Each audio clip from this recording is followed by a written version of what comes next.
Non, il est ouvert. C'est vous qui ouvrez le bal? Pas du tout. Pas du tout. Juste petit rappel, le micro bien vertical et si possible collé sur le menton.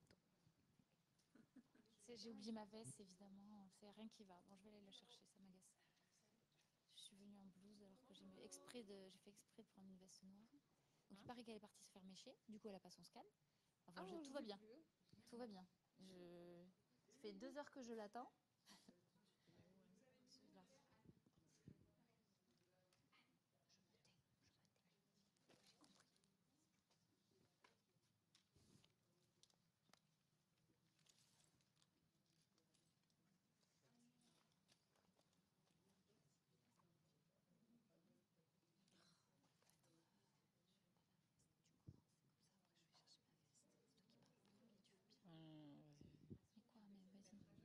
Mais quoi, mais vas-y. Tu sais le programme, c'est ça le programme. Je te le montre. Florence Cadoré qui parle de préservation de la fertilité. On va rester ici, non? Ou tu veux monter? C'est visio. Alors, il faut quand même être un peu. Pendant qu'elle parle, tu veux ma veste? Non, ça va pas avec ça. Tu veux que je l'enlève? Pourquoi ça? C'est pas une comparaison, c'est juste que j'ai eu. À la fin de la semaine, j'arrête. J'ai mal. Qu'est-ce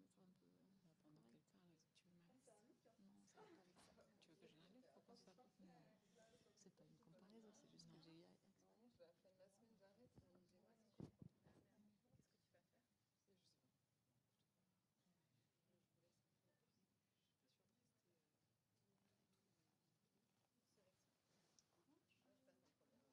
Je suis pas sûre de rester.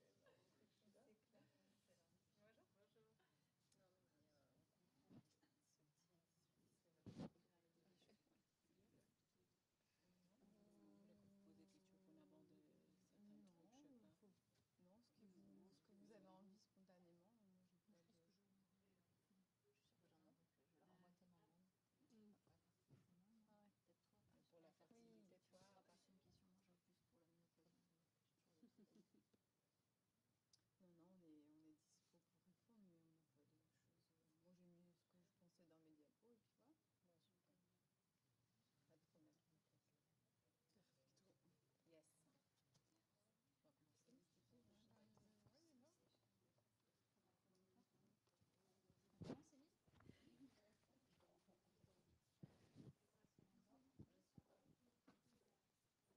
Comment, Céline? Non, 10. Juste, ce que vous pouvez rappeler, c'est que c'est enregistré, qu'il y a du replay sur la chaîne YouTube de l'Oncopole, que tous les inscrits reçoivent automatiquement les informations. Mais qu'il reste quand même jusqu'à la fin pour écouter le parcours après.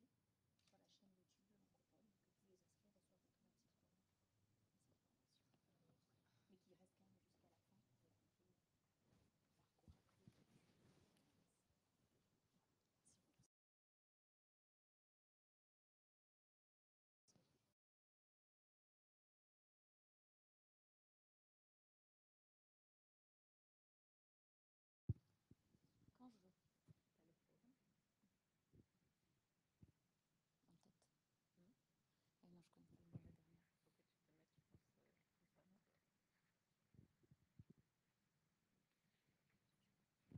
On commence, non? Bonsoir à tous. Merci d'être en présentiel et en visio, puisque cette soirée sera donc enregistrée et vous pourrez la revoir en replay. Vous recevrez le lien tous pour la revoir si besoin. On a eu à cœur de discuter de sujets qui entourent les traitements et qui sont très importants chez la femme. Donc, on va parler ce soir de fertilité, de ménopause et puis de soins après cancer. Voilà, donc on va partager la soirée en 3 parties.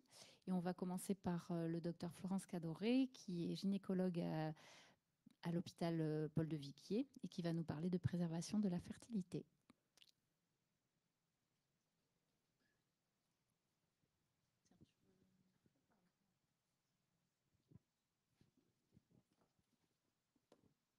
Merci beaucoup, Anne.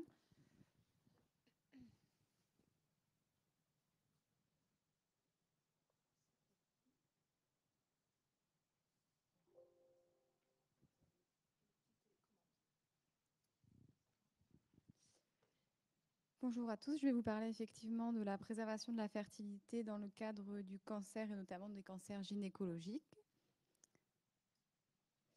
Le plan est simple, on va refaire un petit point sur la fertilité et sur les traitements, puis je vous présenterai les différentes techniques de préservation de la fertilité qui existent, que je vous détaillerai tout à l'heure. On verra ensemble ensuite les éléments du choix de ces différentes techniques et on regardera les spécificités des cancers gynécologiques pour la préservation.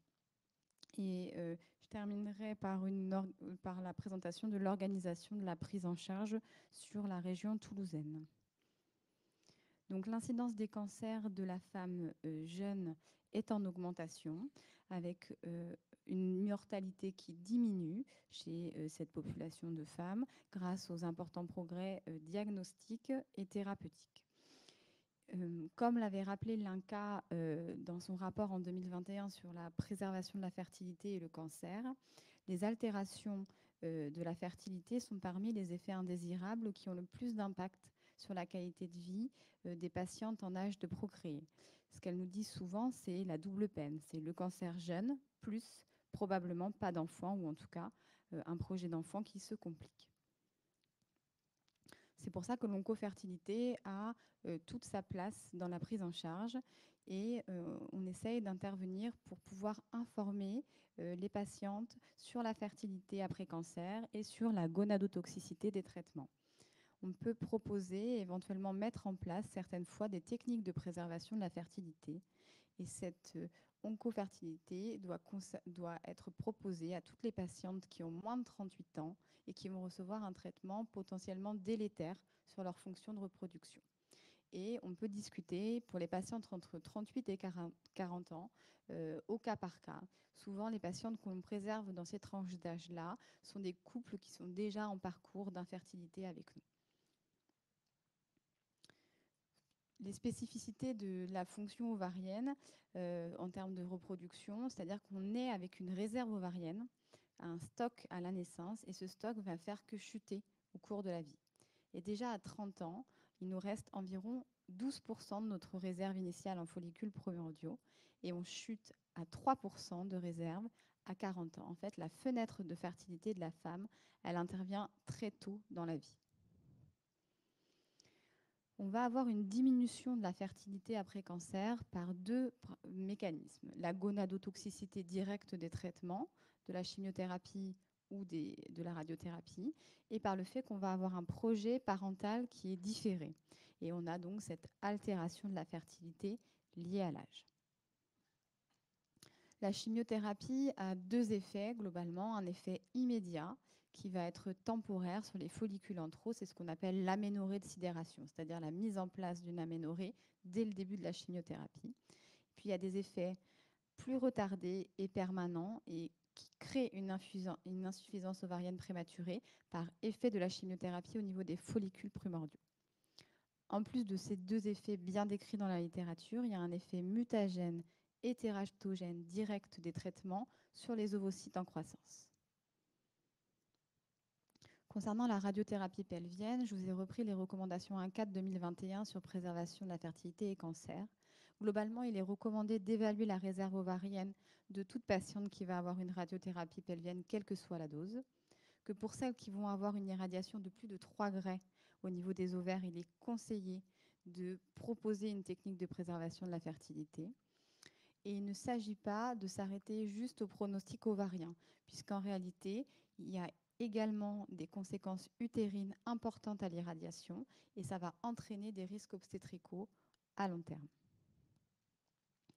Voici les techniques de préservation que nous disposons actuellement. La première, vous la connaissez très bien, c'est la congélation d'ovocytes ou d'embryons avec stimulation. En gros, c'est la FIV. L'autre technique qu'on utilise aussi beaucoup, c'est la cryopréservation de cortex ovarien. C'est la congélation du tissu ovarien, de l'ovaire entier.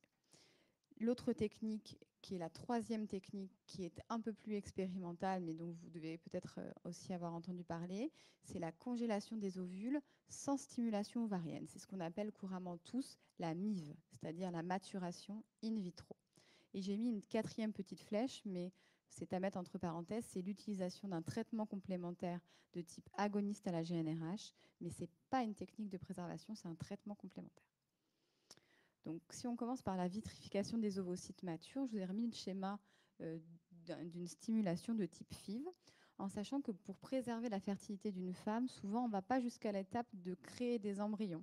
On s'arrête au fait de vitrifier les ovocytes, parce que nous, on préserve la fertilité d'une femme et non d'un couple.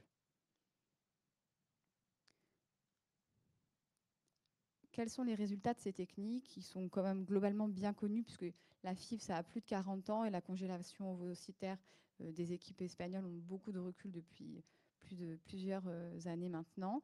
Ce qu'on peut dire, c'est qu'il faut globalement essayer de congeler une dizaine d'ovocytes pour avoir des chances de succès raisonnables. Vous les avez entourés en rouge, c'est-à-dire on approche à peine, enfin on a 45% globalement de chances d'avoir un enfant en congelant une dizaine. Que plus on les congèle jeunes, après on ne va pas souhaiter aux femmes d'avoir des cancers jeunes, mais plus on les congèle jeunes, meilleures sont les chances de grossesse, et que meilleure est la réserve ovarienne, plus on récupérera d'ovocytes et plus on aura de chances d'avoir une grossesse. Je vous ai mis une petite diapo sur la survie et la sécurité de ces traitements. Alors, il y a très peu d'études hors cancer du sein. Donc, c'est une étude qui concerne des patientes qui ont eu un cancer du sein jeune et qui a montré qu'il n'y avait pas d'augmentation du risque de récidive chez les patientes qui avaient été stimulées. L'autre technique qu'on utilise fréquemment, c'est la conservation de tissu ovarien. C'est-à-dire qu'on va prendre un ovaire non stimulé, qu'on va l'enlever en entier en célioscopie sous anesthésie générale, et qu'on va en prendre l'écorce, si vous voulez, c'est-à-dire la zone, le cortex où il y a les follicules, pour en faire des petits fragments qu'on va congeler.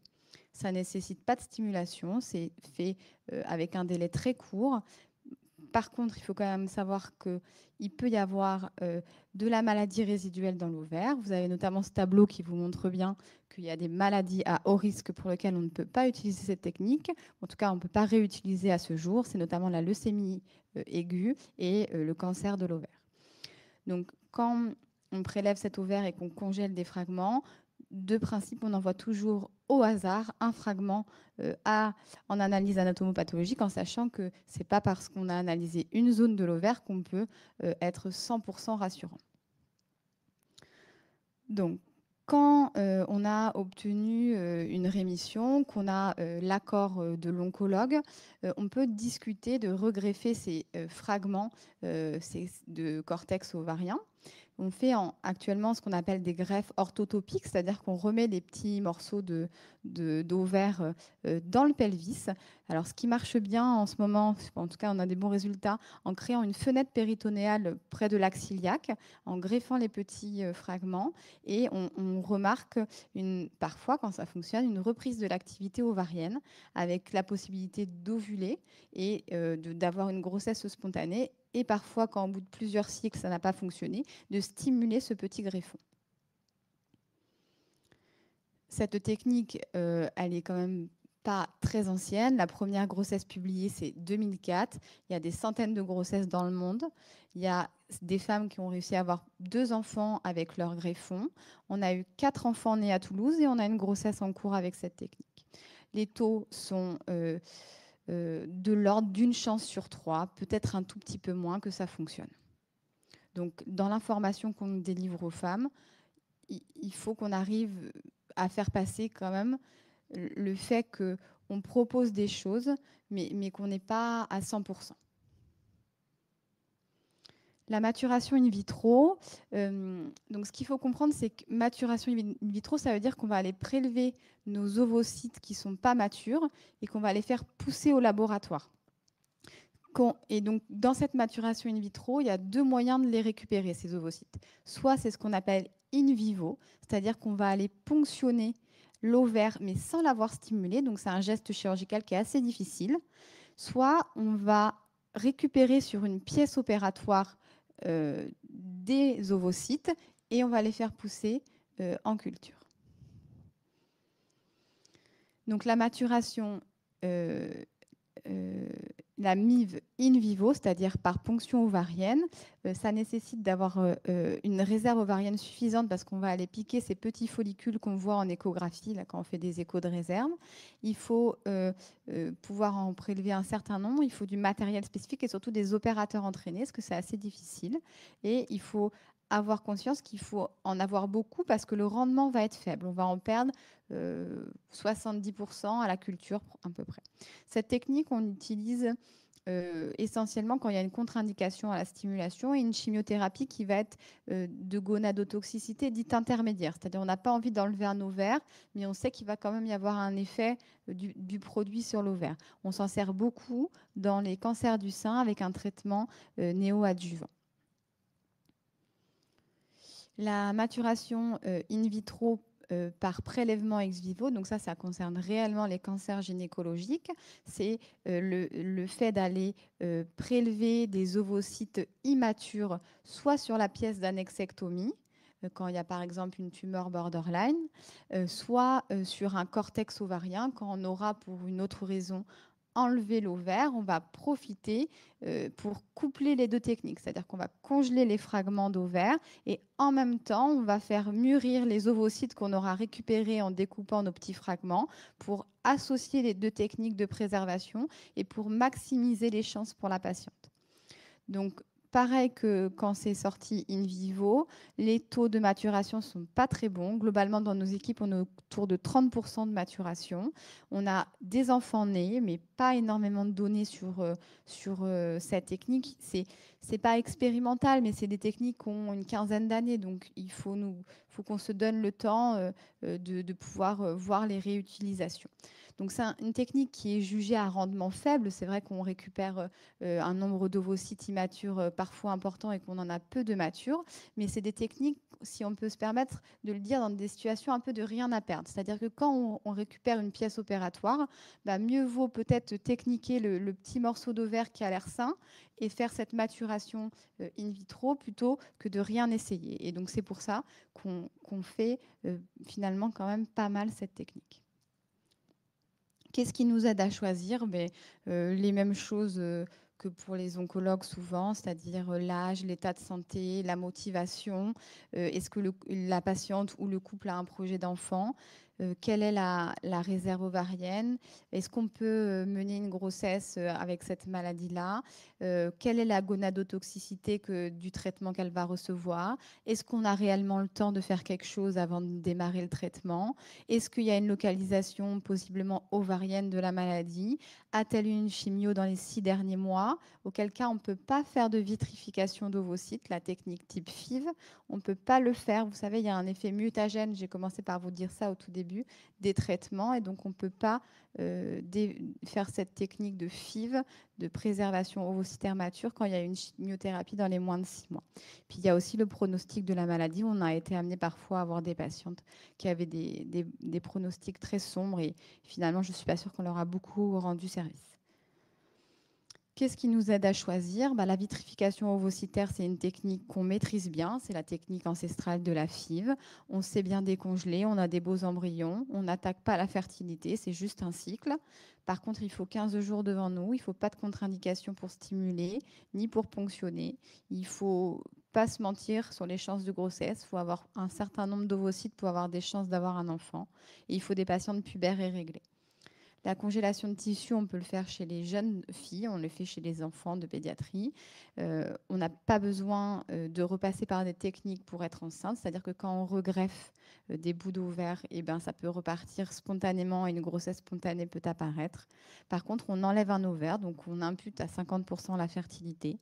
Et il y a la célioscopie sous anesthésie générale et le risque, comme je vous disais, de réintroduction de tumeurs sur les résiduelles sur l'ovaire.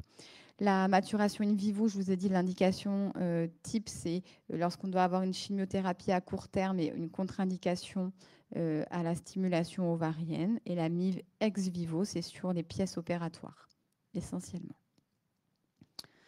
Un petit mot sur la thématique spécifiquement d'aujourd'hui.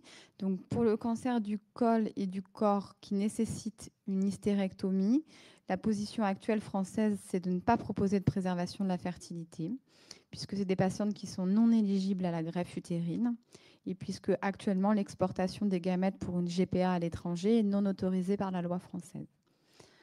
A apparu dans le débat cet été la discussion sur une éventuelle GPA éthique, mais ça semble être uniquement des petits balbutiements, on ne va pas s'emballer.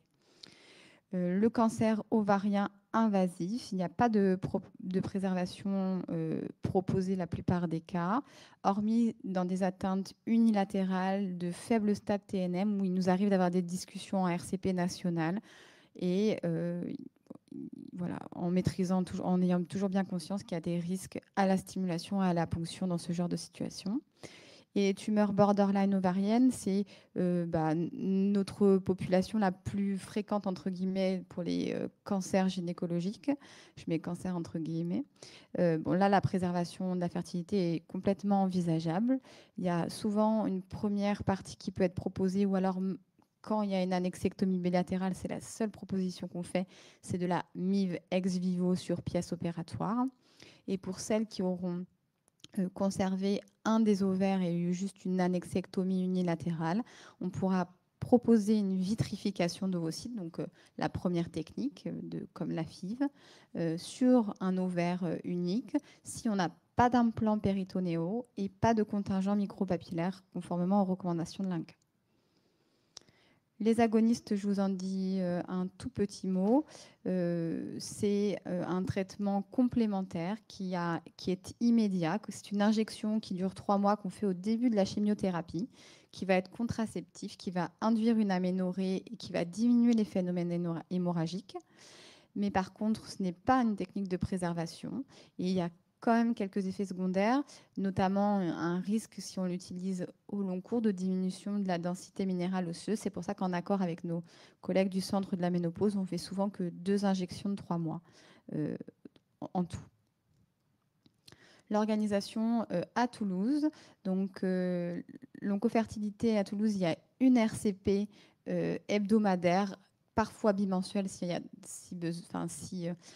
certains sont manquants. Cette RCP, elle a l'intérêt d'être multisite. Elle réunit l'Oncopole, le CHU de Purpan et la clinique de la Croix du Sud. Il y a dans cette activité une collaboration assez étroite entre le public et le privé. Et c'est d'ailleurs probablement une force de notre RCP, puisqu'on accepte les spécificités de sites que nous avons actuellement, parce que la MIV avec prélèvement in vivo est plutôt réalisée sur le site de la clinique de la Croix du Sud, alors que nous, au CHU, nous réalisons spécifiquement les cortex ovariens et surtout les regreffes de cortex. Et on utilise, si besoin, une RCP nationale pour nos dossiers complexes. Donc, pour l'organisation au sein du CHU de Toulouse, nous sommes déjà contents d'avoir réussi, après plusieurs années, à mettre en place une HDJ, donc aux fertilités, depuis septembre dernier, qui nous permet de voir les patientes dans un cadre adapté et en urgence. Donc, le chemin est assez simple. On est contacté par l'oncologue ou le chirurgien ou l'oncologue, d'ailleurs référent, via une boîte mail ou, quand on se connaît, via nos téléphones. On demande de récupérer un certain nombre de pièces du dossier, très classiques, la RCP, le dossier d'onco, les anapates, les antécédents de la patiente, parfois la MH, mais à la rigueur, c'est pas très grave. Et nous, avec ces éléments-là, on convoque la patiente sous un délai très court. C'est une activité où il y a une permanence des soins, c'est-à-dire que moi, je peux voir quelqu'un le 31 décembre, il n'y a aucun souci. C'est des choses que l'on fait. Cette HDJ, donc aux fertilités, elle va permettre de rencontrer un gynécologue spécialisé, de faire l'information sur la gonadotoxicité, de discuter des techniques de préservation, de faire une échographie de réserve ovarienne et de faire un bilan de fertilité complet. Si besoin, on ajoute une consultation de biologiste, d'anesthésie, de chirurgie et parfois même une psychologue s'il y a besoin, entre guillemets, en semi-urgence. Tous les dossiers sont validés en RCP, donc aux fertilités. Cette RCP nous permet de définir s'il y a indication à faire une préservation et on met les choses en place et on propose également un suivi fertilité post-cancer à ces patients. Le suivi gynécologique, en toute honnêteté, maintenant, il est plutôt réalisé par nos collègues du centre de la ménopause qui sont un peu probablement plus doués que nous sur la gestion des traitements hormonosubstitutifs, mais nous, on s'occupe vraiment de la partie fertilité. Et on a la chance d'avoir des soins de support, mais probablement comme à l'Oncopole, avec une sexo et une psychologue dédiée. Voilà, je vous remercie.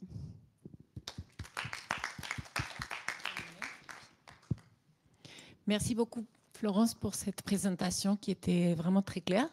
Tu as pu répondre à toutes les questions que je voulais te poser concernant le choix des techniques, le taux de réussite. Je ne sais pas s'il y a des questions dans la salle ou des commentaires pour Florence. Laurence. Merci beaucoup Florence, effectivement c'est très clair et ça permet de remettre en perspective les différentes techniques. Je voudrais revenir sur la question des tumeurs borderline parce qu'on a souvent discuté de est-ce qu'il faut faire de la préservation systématiquement ou pas. Donc quand on a une femme jeune, en âge de procréer avec une tumeur borderline pour laquelle on va pouvoir conserver un ovaire, est-ce qu'il vaut mieux, est-ce qu'il vaudrait mieux faire systématiquement de la conservation ovarienne, parce qu'on se pose quand même régulièrement la question, est-ce qu'il faut faire systématiquement de la conservation ovocytaire ou bien est-ce qu'on garde des critères de taux d'AMH, de réserve folliculaire C'est une question intéressante. Non, Ouais. sur une unilatérale, bien sûr. Oui, bien sûr. Oui. Alors, sur une unilatérale, d'ailleurs, j'ai plutôt dit dans ma présentation qu'on proposait cette préservation. Je pense que c'est une discussion à mener avec la patiente ou le couple. Globalement, ceux qui vont avoir un projet d'enfant à court terme, court à moyen terme, c'est-à-dire 1 à 2 ans, j'aurais tendance à pas forcément les envoyer dans ce parcours de préservation qui est quand même lourd, parce que ça revient à faire de la FIV, à faire les stimulations, etc., plus déjà leur surveillance qu'elles ont. Mais par contre, sur une patiente qui aura soit un projet d'enfant très différé, soit une réserve déjà un peu basse avec son ovaire unique, là, j'aurais tendance à l'envoyer rapidement à la préservation. Je pense qu'il faut tenir compte du contexte. Voilà. La grossesse spontanée, vous avez quand même vu que nos taux, ils ne sont pas parfaits. C'est-à-dire que congeler, ce n'est pas miraculeux. Et surtout, on va voir aussi quand on décongèle. C'est-à-dire que ça, c'est des taux des cliniques espagnoles qui maîtrisent la vitrification depuis 15-20 ans. Et on espère on a l'air d'avoir des taux corrects, mais c'est vrai que ce n'est pas du 100%. Donc moi, les gens qui sont en couple avec un projet à moyen terme, je les oriente plutôt en fertilité spontanée. Mais pour les autres, je pense qu'il faut pas. Ce qu'il ne faut pas, c'est rater le coche, c'est-à-dire surveiller, pas trop savoir, un peu traîner. C'est-à-dire que quand on les voit, il faut qu'on arrive à mettre un plan entre guillemets d'attaque. Bon, on se donne 2 ans pour un essai bébé, et puis voilà. Et sinon, on congèle. D'un point de vue pratique, quand nous, on les voit en consultation, ces patientes, pour une anexectomie bilatérale, pour une tumeur borderline, on les voit, puis on vous les adresse après la chirurgie. On ne fait pas l'évaluation en préopératoire comme on fait pour d'autres tumeurs. Alors, si tu as une anexectomie bilatérale... Unilatérale. Alors, oui, unilatérale, c'est vrai qu'on peut les voir avant, on peut les voir après, tout se voit. C'est vrai qu'on n'a pas forcément. C'est vrai que de les voir après, ça a l'avantage pour nous d'avoir l'anapathe. Et comme on l'a bien dit, et les recommandations ACA sont quand même assez claires, s'il y a des facteurs, entre guillemets, de mauvais pronostics et des risques de récidive, eh ben, ce n'est pas des situations où on a le droit de stimuler, ponctionner. Donc je pense que le schéma sur une anexectomie unilatérale, il est bon, c'est-à-dire chirurgie avec anapathe, puis sur le dossier complet, on les voit pour discuter de cette vitrification. C'est vrai que ça semble être le mieux. Le seul risque qui nous est arrivé parfois, c'est quand il y a des lésions suspectes de l'ovaire contralatéral. Ça, on l'a assez souvent. Soit il y a un petit kyste fonctionnel, soit il y a un peu d'endométriose, soit on a un doute vraiment d'un borderline bilatéral. Et là, c'est vrai qu'on aime bien les voir un peu plus tôt parce que c'est là où on peut organiser la MIV. Et que des fois, on peut avoir un rendement quand même plutôt bon sur les jeunes, qui ont des bonnes réserves. Merci. J'avais une autre question concernant, tu as parlé un petit peu des cancers de l'ovaire. Et c'est vrai que les indications sont limitées essentiellement aux patientes qui ont des stades 1A ou 1C1. Mais pour les tumeurs germinales qui ont un très bon pronostic et même pour les stades avancés, on peut quand même préserver la fertilité. J'avais une question sur le timing. Une fois que la patiente a fini ses traitements, quand est-ce que c'est le meilleur timing pour la grossesse? Parce que parfois, on attend sur des patientes qui gardent un ovaire, puis ils ont une récidive. Donc, j'avoue que c'est souvent des discussions qu'on mène en équipe. C'est-à-dire que moi, je me fie souvent à ce que me disent les oncologues sur le risque. Globalement, sur les tumeurs germinales, on a fait des stimulations pour préserver la fertilité. Je pense à une qu'on a en commun avec Laurence. Juste après une tumeur germinale où on a enlevé un ovaire, on a stimulé l'autre côté. En tout cas, on avait essayé avant chimiothérapie. Et donc, c'est toujours pareil. Est-ce qu'il va y avoir un traitement complémentaire qui va altérer la fertilité encore plus, auquel cas faut qu'on passe avant, en gros, cette chimio complémentaire. Et donc, on fait comme ça. Et sinon, l'autre question, ta deuxième question, c'était de savoir comment on... À quel moment planifier aussi la grossesse? Ah ouais, alors ça c'est pareil, j'ai envie de dire, moi j'ai tendance à me référer à ce qu'on me dit au niveau sécuritaire. C'est-à-dire que nous, c'est toujours plus facile d'autoriser une grossesse spontanée que l'utilisation de traitements qui est souvent un peu plus risqué. Donc on attend le temps nécessaire de l'oncologue. Je sais qu'en fonction du type tumoral, on n'a pas forcément les mêmes délais qui nous sont donnés. Voilà. Donc, je n'ai pas de réponse spécifique, c'est plus au cas par cas en fonction du type de tumeur. Est-ce qu'il y a d'autres questions dans la salle ou peut-être sur le chat? Est-ce qu'il y a des questions? Non? Peut-être que nous pouvons avancer pour parler maintenant de ménopause et comment améliorer la qualité de vie de nos patientes. Et ce sera Anna Gosset qui nous fera la prochaine présentation. Merci. Merci beaucoup pour l'invitation à discuter de ce sujet. Donc, je suis Anna Gosset, je travaille au Centre de la ménopause à Paul-de-Viguier aussi. Et on travaille ensemble avec Florence Cadoret sur des femmes qu'elle suit pour la préservation de la fertilité, puis qu'on nous adresse effectivement pour la suite, pour la prise en charge de la ménopause induite par les traitements éventuellement.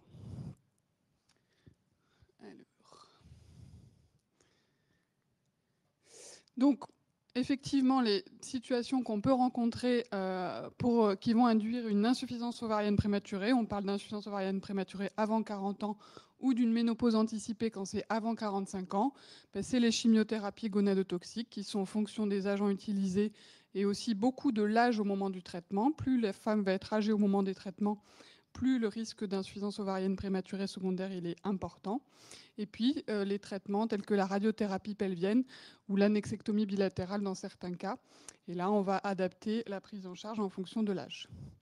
Donc en fait, il y a deux situations. Soit on a des cancers qui sont hormonosensibles pour lesquels on n'a pas la possibilité d'utiliser des traitements hormonaux substitutifs.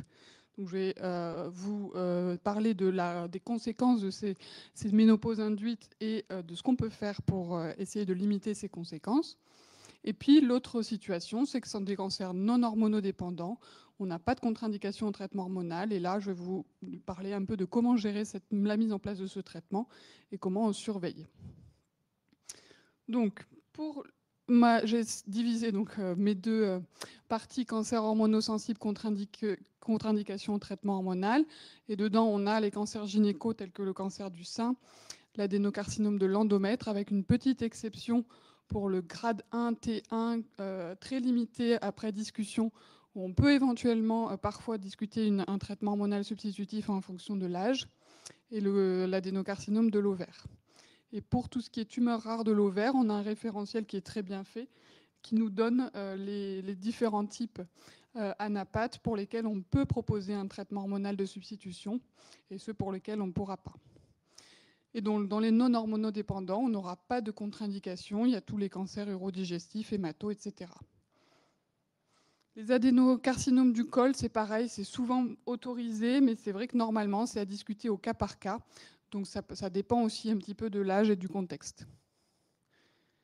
Alors, quand il y a une contre-indication au traitement hormonal, comment on va gérer les conséquences de la carence œstrogénique ?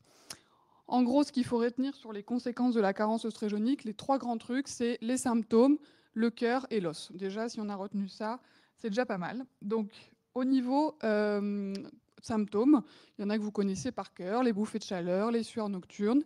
Mais il ne faut pas oublier qu'il y a aussi d'autres symptômes dont il faut parler aux patientes, parce que parfois, elles ne rattachent pas du tout ces symptômes à la ménopause, puis du coup, elles ont l'impression d'avoir des pathologies qui se surajoutent. Donc, il peut y avoir des troubles du sommeil assez importants. des troubles de la concentration, de la mémoire, une espèce de brouillard mental qui se fait, donc l'impression de ne plus pouvoir se concentrer correctement. Il peut y avoir aussi des troubles de l'humeur. Donc déjà, c'est des femmes qui ont une qualité de vie altérée par tout ce qui leur est arrivé, mais le fait d'être ménopausée, ça peut jouer aussi beaucoup sur l'humeur. Et puis, il y a tout ce qui est syndrome génito-urinaire de la ménopause, qui est très important aussi à dépister, à prendre en charge. Alors, juste un petit mot parce qu'on sait déjà tous, voilà, on a déjà discuté du fait que ces femmes, elles ont potentiellement des insuffisances ovariennes transitoires, qu'elles peuvent récupérer parfois une fonction ovarienne à distance des traitements, et que pendant ces premières phases de prise en charge, il faut absolument parler de contraception, pas seulement de ménopause, pas seulement de traitement hormonal substitutif, mais toujours garder en tête que si ces femmes ne souhaitent pas de fertilité spontanée ou qu'il y a une contre-indication, il faut absolument leur proposer une contraception. Et dans ce cas-là, une contraception non hormonale. Alors, qu'est-ce qu'on peut utiliser comme traitement non hormonaux? Donc, dans les traitements un petit peu classiques pour lesquels on a vraiment une preuve versus placebo de leur efficacité sur la symptomatologie climatérique, ce qu'on utilise, franchement, les autres, honnêtement, vous avez le droit d'oublier. Pardon, ça s'est décalé, mais en gros, c'est les inhibiteurs de la recapture de la sérotonine, donc typiquement la venlafaxine qu'on utilise beaucoup. On utilise la venlafaxine parce que dans le cadre du cancer du sein, on peut avoir une interaction entre la paroxétine ou la fluoxétine avec le tamoxifène. Donc on évite ces deux spécialités-là. Et on utilise assez régulièrement la venlafaxine qui va avoir un effet sur les bouffées de chaleur, mais aussi sur les troubles de l'humeur. Ensuite, on a tout ce qui est phytoœstrogènes qui sont contre-indiqués dans le cadre du cancer hormonodépendant, donc la génistéine ou les extraits d'isoflavone.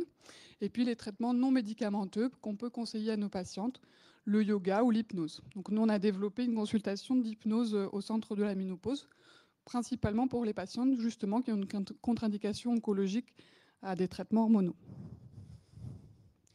Après, il y a vraiment un effet placebo très important, mais d'ailleurs, je crois que je le montre juste après, parce que je voulais vous parler un tout petit peu de ces nouveaux traitements qui sont développés là très récemment, les antagonistes du récepteur à la NK3, qui sont sortis en avril dernier. Celui qu'on a en France, c'est le fézolinétant, qui a une efficacité versus placebo marquée, donc moins 50%, mais vous voyez que l'effet placebo, c'est déjà 30%. Donc c'est pour ça qu'on peut utiliser aussi tous les autres traitements disponibles en pharmacie qui sont quand même efficaces via l'effet placebo, qui diminue d'au moins un tiers les bouffées de chaleur, ce qui n'est pas rien pour les femmes.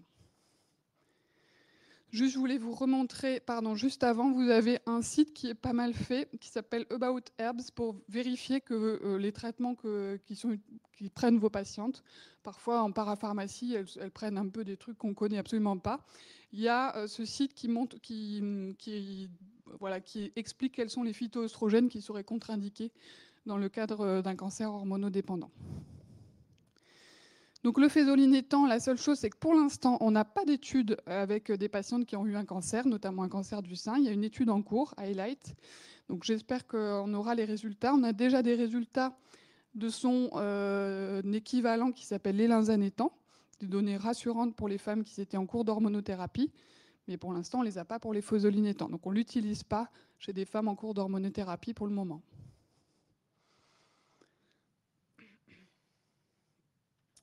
La sécheresse vaginale, c'est aussi une des grandes questions des femmes et surtout une gêne qui va commencer au moment des traitements puis qui se poursuit au très long cours et qui va impacter beaucoup la qualité de vie et puis la fonction sexuelle. Donc la question, c'est est-ce qu'on peut proposer des traitements hormonaux locaux chez ces femmes qui ont une contre-indication au traitement hormonal de substitution? Les données, elles sont un peu contradictoires, entre guillemets. Sur le risque de récurrence, on a plutôt une augmentation du risque de récurrence. Ça, c'était chez des femmes qui prenaient des inhibiteurs de l'aromatase, pour savoir s'il y avait plus de récurrence chez les femmes qui utilisaient ces traitements hormonaux locaux. Par contre, pas d'augmentation de la mortalité par cancer avec l'utilisation de ces traitements œstrogéniques locaux. Donc, on est vraiment sur de la balance bénéfice-risque. On utilise plutôt les traitements non hormonaux en première intention. Il faut vraiment parler à nos patientes de l'importance de les faire hyper régulièrement dès le début. Et déjà, le plus souvent, ça suffit. Mais si ça ne suffit pas, on peut parfois ajouter des traitements hormonaux locaux qui sont plus efficaces et qui permettent de régler certaines problématiques compliquées. Ensuite, l'autre grande conséquence, on a fait un peu les symptômes, l'autre grande conséquence, c'est le côté cardiovasculaire. Les femmes qui ont une insuffisance ovarienne prématurée, une carence en hormones avant l'âge de 40 ans, elles ont plus de risques de mourir d'une maladie cardiovasculaire plus âgée. Donc on sait que chez des femmes qui ont une insuffisance ovarienne d'origine iatrogène, donc liée au traitement, c'est encore plus risqué que chez des femmes. Les chirurgicales sont plus à risque que les femmes qui ont une insuffisance ovarienne naturelle. Par contre, là, il y avait cette petite étude hollandaise sur des femmes avec un antécédent de Hodgkin, chez qui ils n'avaient pas montré de surrisque. Il y a déjà un surrisque lié au traitement. Il n'y a pas encore plus de risque chez les femmes qui développent une IOP. Donc, qu'est-ce qu'on peut faire en fait? Surtout dépister et prendre en charge les facteurs de risque cardiovasculaire additionnels, donc l'hygiène de vie, l'arrêt du tabac, et puis faire attention à la tension, au métabolisme lipidique, pour essayer de prendre en charge de manière beaucoup plus agressive, entre guillemets, tous ces facteurs de risque, même chez la femme plus jeune, parce qu'on sait qu'à long terme, elle va développer plus d'athérome, plus de maladies cardiovasculaires. Et troisième grande conséquence, ça va être l'os. Donc les femmes, elles vont avoir un déficit en hormones qui va entraîner une perte osseuse liée à la carence hormonale. Et du coup, elles vont avoir plus de risques d'ostéoporose, plus de risques de fractures. Et pour le coup, là, l'impact osseux des insuffisances ovariennes d'origine iatrogène, il est plus important que celui des insuffisances ovariennes d'origine spontanée. Donc, qu'est-ce qu'on fait quand on a une contre-indication au traitement hormonal? Ça, c'est un arbre que j'ai tiré des recommandations pour les annexectomies liées au BRCA, mais c'est à peu près ce qu'on fait en pratique, en fait. Si les femmes, elles ont un capital osseux strictement normal, et on dit un T-score supérieur à -1, on va contrôler la densitométrie osseuse à 3 à 5 ans. Donc déjà, il faut déjà faire une première densitométrie au diagnostic. Et ensuite, on va adapter la surveillance. Donc si elle est déjà avec un capital osseux altéré, donc c'est rare quand même chez la femme jeune, mais ça peut arriver, on va tout de suite prendre un avis spécialisé pour limiter la perte osseuse qui va arriver de toute manière parce qu'elle va avoir une carence en hormones. On va essayer de prévenir cette perte osseuse tout de suite pour pas que son capital osseux se dégrade encore plus. Et quand on est un peu intermédiaire, donc entre -1 et -2,5, là on peut contrôler à 2 ans et puis on va plus ou moins agir en fonction de la cinétique de perte osseuse, en fonction des facteurs de risque additionnels aussi. Et ce qu'on peut faire déjà dès le début, c'est de proposer des mesures associées, des mesures d'hygiène de vie, des apports calciques suffisants, de la vitamine D chez tout le monde, et puis de l'activité physique qui va aussi aider le plan cardiovasculaire que le plan osseux. Et puis l'arrêt du tabac, c'est pareil, ça marche pour les deux. Bon, maintenant, si on parle des cancers où il n'y aura pas de contre-indication au traitement hormonal, comment on va gérer la mise en place et la surveillance du traitement? Donc si on n'a pas de contre-indication, il faut se dire, s'il y a une ménopause avant 45 ans, ça ne se discute pas, la balance bénéfice-risque, elle est favorable, parce qu'on a vu que les conséquences à long terme sur l'os, sur le cœur, on va les prévenir, donc je vais vous le montrer, qu'on va les prévenir avec l'instauration d'un traitement hormonal de substitution. Donc avant 45 ans, on est dans le cadre de la ménopause anticipée, là, on doit mettre en place un traitement hormonal de substitution. Après 45 ans, ça se discute un peu plus, on rentre dans l'âge quasiment normal, on va dire la moyenne basse des femmes qui se ménopausent spontanément. Et là, on va discuter en fonction du contexte, surtout des symptômes de chaque femme et du retentissement éventuellement osseux de chaque patiente. Qu'est-ce qu'on peut utiliser comme traitement? Je vous ai fait un petit tableau récapitulatif. Donc déjà, on peut utiliser la contraception œstroprogestative. C'est la plus simple en général chez la femme jeune. Je vous l'ai dit parce qu'on a aussi ce risque de résurgence et de d'IOP transitoire qui va récupérer. Et on peut avoir des grossesses du coup inopinées chez ces femmes. Donc la contraception œstroprogestative permet d'assurer la contraception et d'assurer la substitution hormonale en même temps.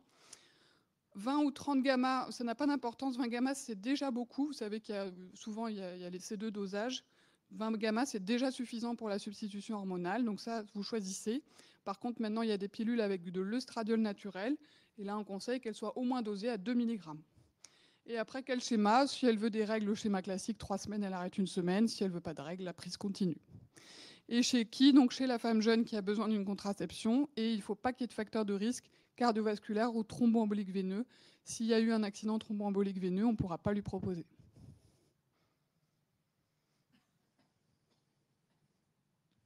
Ensuite, il y a le traitement hormonal par voie orale. En gros, je vous ai mis le nom parce qu'on prescrit toujours le même, il n'y en a pas 50 000. Surtout qui associe ces deux molécules qu'on utilise beaucoup parce qu'ils correspondent aux hormones naturelles, entre guillemets, ou bioidentiques. Donc il y a de l'œstradiol dans le climaston et du faston, en gros. Et on va utiliser toujours 2 mg, c'est la dose qui est recommandée en substitution. Et soit des schémas avec règles où là on peut mettre le climaston 2/10 mg parce qu'il va y avoir du coup un progestatif que la moitié du temps et du coup des règles déclenchées, des hémorragies de privation. Et un schéma sans règles, ça existe aussi avec le climaston. Il est dosé à 1/5 mg, où là les progestatifs sont tout du long de la plaquette. Et si on en met 2, du coup, normalement on a un schéma sans saignement. Et on est à 2/10 mg, c'est le même dosage, mais pas le même schéma. C'est ça qui est un peu compliqué à comprendre. Et pour qui? Pour les femmes plutôt jeunes qui n'ont aussi pas de facteur de risque, ou alors en tout cas pas d'accident thromboembolique veineux, pas d'antécédent d'accident thromboembolique veineux ou de multiples facteurs de risque cardiovasculaire. Parce que sinon, si c'est le cas, on va plutôt utiliser un traitement hormonal par voie cutanée. Donc pareil, les doses sont beaucoup plus importantes que celles qu'on utilise à la ménopause. En patch ou en gel, 75 à 100 microgrammes pour le patch et puis 3 à 4 pressions d'Estreva ou d'Œstrodose. Et pareil pour le schéma, on peut utiliser les schémas sans règles avec le progestatif 12 à 15 jours par mois ou les schémas continus. Et là, pour le coup, on peut les utiliser même chez des femmes qui ont déjà eu un accident thromboembolique veineux. On est vraiment neutre sur ce risque cardiovasculaire et veineux, donc on peut le proposer même aux femmes qui auraient fait une complication veineuse pendant leur cancer. Et quand est-ce qu'on le met en place? En fait, assez rapidement. On peut le mettre en place assez rapidement au début des symptômes. Si on veut mettre en place une contraception progestative ou un traitement oral, c'est vrai qu'on essaye d'attendre un tout petit peu qu'on s'éloigne du risque thromboembolique veineux en lien avec le cancer, l'évolution du cancer ou des traitements. Mais dès qu'on peut le mettre en place, on n'a pas besoin d'attendre. Et on va y associer toujours la prise en charge du syndrome génito-urinaire de la ménopause avec le traitement local. Donc ça marche pour prévenir le risque cardiovasculaire. Là, c'est une grosse étude, ce n'était pas des IOP liés au cancer, mais on voit que chez les femmes qui utilisent le traitement hormonal de substitution, on diminue le risque cardiovasculaire par rapport aux non-utilisatrices. Ça marche aussi pour la perte osseuse. On va vraiment avoir une augmentation de la densité osseuse lorsqu'on met en place le traitement. Donc on va vraiment prévenir cette perte osseuse liée à la carence hormonale. Et surtout lorsqu'on l'utilise à bonne dose, donc les doses que je vous ai citées, qui sont les doses recommandées par les sociétés savantes. Donc pas de contre-indication, là le traitement hormonal, on va le laisser en place jusqu'à au moins l'âge de la ménopause naturelle, donc la moyenne c'est 51 ans, après à discuter avec chaque patiente, mais il faut vraiment les prévenir dès le début, parce qu'on va pas forcément, parfois on les perdre de vue, donc c'est vraiment dès le début qu'il faut leur dire, là ce traitement on le met en place pour très longtemps, pour le long terme, jusqu'à l'âge normal de ménopause. Et il faut parler aussi chez les femmes qui entendent beaucoup de choses sur les traitements hormonaux, du risque de cancer du sein en lien avec ces traitements. Donc c'est vrai que moi je leur explique que finalement les traitements sont des hormones bioidentiques, qui correspondent d'ailleurs à des doses plutôt basses par rapport à ce qu'une femme en âge de procréer va produire, et qu'on n'augmente pas son risque de cancer du sein par rapport à une femme qui serait ménopausée naturellement à 51 ans. Donc vraiment, c'est le message qu'il faut leur donner. Et comment on les surveille? Si elles ont une densité normale, finalement, on a le temps, parce que normalement, ça marche très bien, donc elles ne vont pas se dégrader. Donc on peut les contrôler que 3 à 5 ans après. Et si par contre elles sont déjà avec un capital osseux un peu altéré, on va quand même contrôler entre 1 et 3 ans pour vérifier que ça ne bouge pas de manière trop importante. Et puis on y associe toujours la vitamine D, le calcium, l'activité physique, l'arrêt du tabac, comme d'hab. Voilà, j'ai fait un petit résumé de comment on fait. En gros, donc, le cancer hormonosensible qui est contre-indiqué au traitement hormonal, on va prendre en charge la symptomatologie climatérique et on cède donc, des traitements non hormonaux. Des traitements non médicamenteux comme l'hypnose, l'acupuncture, il y a moins de preuves, mais c'est quand même souvent efficace. La prise en charge globale de la qualité de vie avec l'activité physique aussi va être très importante. On n'oublie pas de parler du syndrome génito-urinaire, donc de la sécheresse. On prend la charge l'os avec des traitements non hormonaux si besoin. Et puis, on va prévenir le risque cardiovasculaire en dépistant les facteurs de risque, l'hypertension, la dyslipidémie. Et pour les patientes qui ne seront pas contre-indiquées au traitement hormonal, on met en route le traitement rapidement, à des doses substitutives, des doses relativement importantes.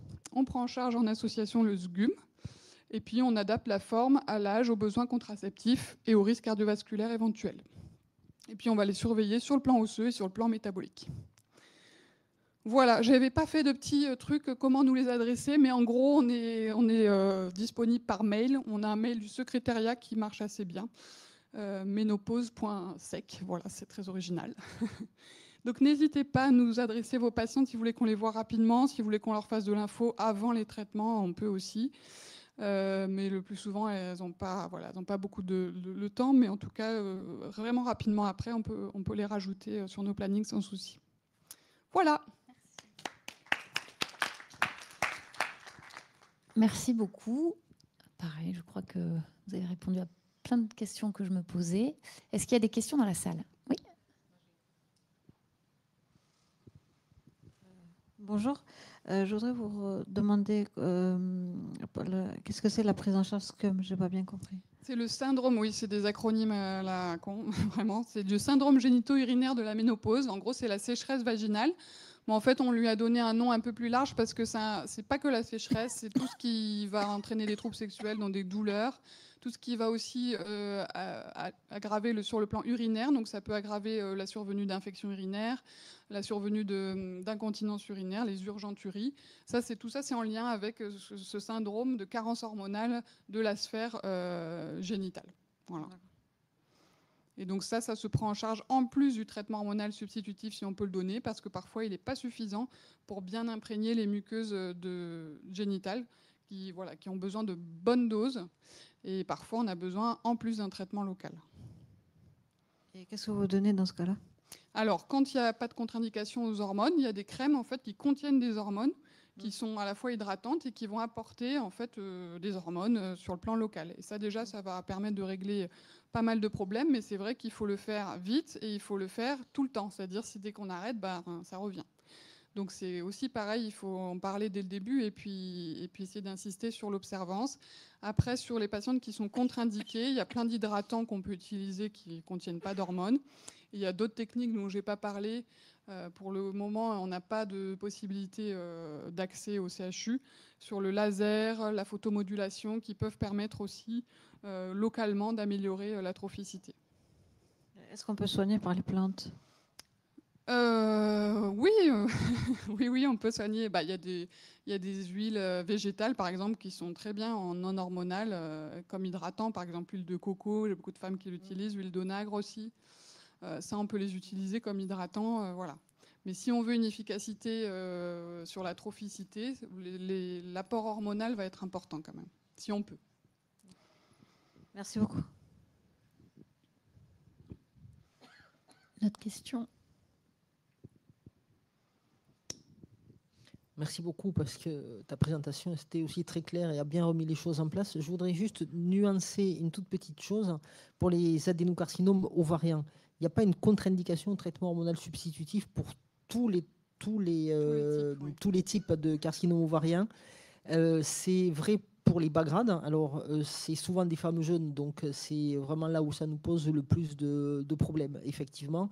Après, pour tout ce qui est tumeur de haut grade, il n'y a pas de contre-indication, mais c'est exceptionnel quand la question du traitement hormonal substitutif se pose. Donc, c'est vrai surtout pour les bas grades, et donc, une fois encore, chez des femmes jeunes, où ça nous pose problème. Oui, c'est toujours, on discute avec... Parce que nous, on a toujours cette notion, voilà, c'est dans nos recommandations de gynéco, c'est au cas par cas, machin. Bon, en discutant le plus souvent, bien sûr, on les traite, notamment si c'est des femmes jeunes, mais au-delà de 45 ans, par exemple, là, on va plutôt aller vers pas de traitement s'il n'y a pas de besoin. J'ai une question. Est-ce que il y a de la biblio sur un suivi long et l'absence de surrisque de cancer du sein, parce que c'est vraiment la question presque unique qu'elles ont sur ce traitement, alors à laquelle je réponds qu'à peu près, je suis rassurée, le même discours. Mais est-ce qu'il y a un suivi? Est-ce qu'il y a de la biblio là-dessus? Non, honnêtement, il n'y en a pas. J'avoue que c'est plutôt sur l'hypothèse physiopathologique que je me dis, que tout le monde se dit, hein, pas que moi toute seule, mais que voilà, c'est vraiment l'effet durée du traitement. D'ailleurs, on le voit quand on met en place un traitement hormonal de ménopause, c'est la durée du traitement plus que l'initiation elle-même qui va être en lien avec un surrisque de cancer du sein. Donc c'est vrai que je les rassure, pareil, sans franchement donner biblio ultra rassurante sur le sujet. Alors après, je n'ai pas refait là récemment, hein, il faudrait que je me remette, mais en tout cas, il faut toujours leur dire, sur la mortalité globale, c'est largement bénéfique d'avoir un traitement jusqu'à l'âge de ménopause, et ça a été prouvé et reprouvé.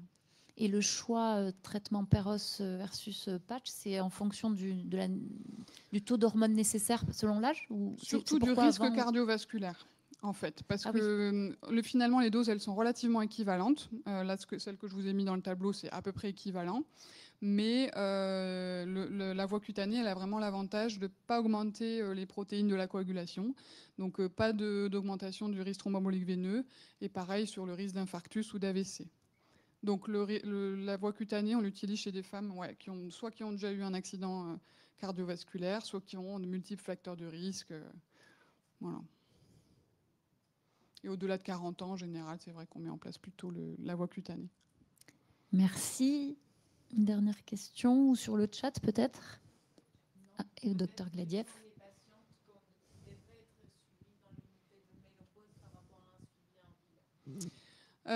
Celles qui ont un gynéco, vous pouvez les adresser à leur gynéco, parce que le plus souvent, ils savent mettre en place un traitement hormonal quand même. Alors souvent, ils peuvent nous les adresser si jamais ils ont un souci.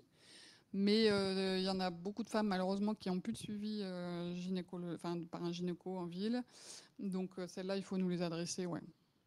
Je pense que c'est bien qu'elles voient quelqu'un au CHU au moins une fois, et après, on les réadresse, si on peut, près de chez elles.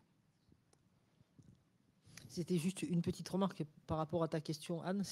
Ce qu'il faut bien que les patientes comprennent, c'est que, et comme tu l'as dit tout à l'heure, ce qu'on fait nous, c'est des traitements finalement qui viennent remplacer une fonction qui devrait exister. Donc on ne rallonge pas un temps d'imprégnation hormonale comme on faisait du temps de ma jeunesse que vous n'avez pas connu, où les femmes prenaient traitement hormonaux substitutifs jusqu'à 60 ans, voire plus, ce qui était totalement différent. Et la deuxième chose, c'est, je crois que les femmes n'ont pas bien la notion du risque cardiovasculaire qui est lié à l'hypoœstrogénie. Ça aussi, c'est un point qui est extrêmement important, et on doit bien aussi, nous, travailler sur cet aspect-là des choses. Et la ménopause, c'est pas juste les symptômes qui sont classiquement connus, mais il y a aussi ce risque cardiovasculaire qui est important, bien sûr. Et bien sûr, en plus, l'ostéoporose, franchement, ça leur parle pas beaucoup. L'histoire des fractures, ça leur semble pas la mer à boire. Alors que si on parle d'accidents cardiovasculaires, de mortalité, on ne parle pas comme ça, mais en tout cas, c'est un peu le message. Mais oui, je leur ai fait la comparatif avec la substitution thyroïdienne. Bon, la thyroïde ne marche plus, on substitue. Là, c'est pareil, l'ovaire ne marche plus, on substitue. Et ça, la femme, elle est programmée pour en avoir jusqu'à 50 ans. Donc, voilà. Très bien, merci beaucoup. C'était très très bien. Et on va maintenant avoir une présentation par le docteur Coraline Dubo, qui est oncologue médicale au centre François Baclès à Caen, et qui va nous présenter un programme de suivi après cancer organisé par le centre, très investi dans les soins de support. Et on remercie le docteur Dubo d'être en visio avec nous. Bonsoir. Bonsoir. Je vous remercie beaucoup de m'avoir proposé de faire cette intervention et de faire ce partage d'expérience effectivement sur les particularités, les spécificités du suivi qu'on a mis en place dans notre centre. Alors, j'essaye de basculer le mode présentateur. Est-ce que là, vous voyez les diapositives en entier? Oui, on a tout. Merci. D'accord, parfait. Donc, Je travaille au centre François Baclès dans l'équipe du professeur Joly qui a une longue expérience sur la prise en charge de la qualité de vie des patientes en oncologie gynécologique et là plus spécifiquement sur la prise en charge de la qualité de vie dans le cadre de l'après-cancer. Et c'est ce qui fait l'objet de travaux de thèse de sciences pour ma part. Donc, je vais vous resituer un petit peu le contexte de l'après-cancer en oncogynécologie. Ce qui existe comme modalité de prise en charge et ensuite le modèle que nous, on a proposé d'évaluer dans le cadre d'une étude et une étude multicentrée qui est en train de se développer dans plusieurs centres en France. Donc, avant tout, donc là, on parle donc d'oncogynécologie pelvienne, hein, c'est les cancers de l'ovaire, endomètre et cancer du col qui, globalement, sont quand même des patientes qui sont traitées par des traitements multimodaux et qui laissent beaucoup de conséquences en termes d'effets secondaires. Pour les cancers de l'ovaire qui sont des stades avancés, c'est vrai qu'on est souvent sur des combinaisons de chirurgie assez lourdes et de chimiothérapie. Pour les cancers d'endomètre, il n'y a pas toujours de chimiothérapie associée, mais on est quand même face à des patientes qui sont relativement âgées et souvent avec des comorbidités à type de surpoids ou de diabète associés, donc qui ont un certain niveau de fragilité. Les patientes prises en charge pour des cols utérins localement avancés, comme nous on les voit en oncologie, sont des patientes qui sont un peu plus jeunes, vers la cinquantaine, mais il y a souvent un contexte de fragilité sociale associé qui peut interférer avec la prise en charge et ainsi qu'avec la prise en charge de l'après-cancer en fait. Hein. Donc, en tout cas, dès la prise en charge initiale, c'est essentiel qu'il y ait un aspect multidisciplinaire et global et une prise en compte des soins de support souvent dès la prise en charge initiale. Parce que dès cette prise en charge initiale, il y a des enjeux importants sur la qualité de vie pour pouvoir identifier les fragilités que les patients vont présenter, les fragilités qui vont être démasquées aussi par la prise en charge thérapeutique. Et il va être essentiel de proposer un accompagnement adapté dès le début de cette prise en charge. Donc, une prise en charge des douleurs pour les patientes qui ont des douleurs de carcinose péritonéale au départ et qui vont donc être difficiles à équilibrer. Il y a quand même un aspect nutritionnel qui est essentiel. Donc, comme je le disais, ça dépend un petit peu du contexte. Pour les cancers de l'ovaire, où il peut y avoir une subocclusion, il y a des conseils nutritionnels d'épargne digestive. Pour les patientes endomètres avec un contexte de surpoids, on va plus être à ce moment-là vers de la rééquilibration alimentaire et des conseils pour de l'activité physique. Un bilan social qui est essentiel, parce que pour les patientes qui ont une activité professionnelle, qui vont se trouver en arrêt de travail en fonction du type de profession, elles peuvent avoir des difficultés financières. Pour les patientes un peu plus âgées, mais qui, dans des cas assez fréquents, peuvent être aidantes d'un proche dépendant, ça peut devenir problématique pour la prise en charge du proche et il faut pouvoir avoir pensé à ces aspects-là dès le début de la prise en charge et bien sûr intégrer un accompagnement psychologique si la patiente le souhaite, que ce soit par une psychologie de l'oncopsychologie classique ou parfois des groupes de parole ou d'autres techniques de relaxation comme la sophrologie ou des choses comme ça. En cours de traitement, c'est essentiel de réévaluer régulièrement ces besoins qui vont évoluer en fonction des symptômes qui vont évoluer, aussi en fonction des toxicités. Il y a des nouveaux besoins qui peuvent apparaître à cause des toxicités, à cause des traitements de chimiothérapie ou des conséquences des chirurgies. Il y a de la fatigue qui va s'accumuler. Il va y avoir, on le sait, dès l'annonce du cancer et encore plus quand les traitements sont en cours et dans l'année des traitements, une altération des facultés cognitives qui atteint surtout la mémoire immédiate et la capacité organisationnelle. Donc les patientes, c'est vrai qu'elles ne gèrent plus la même charge mentale et elles ont beaucoup besoin de noter les choses et on n'en parle pas toujours et en fait c'est quelque chose qui les inquiète beaucoup.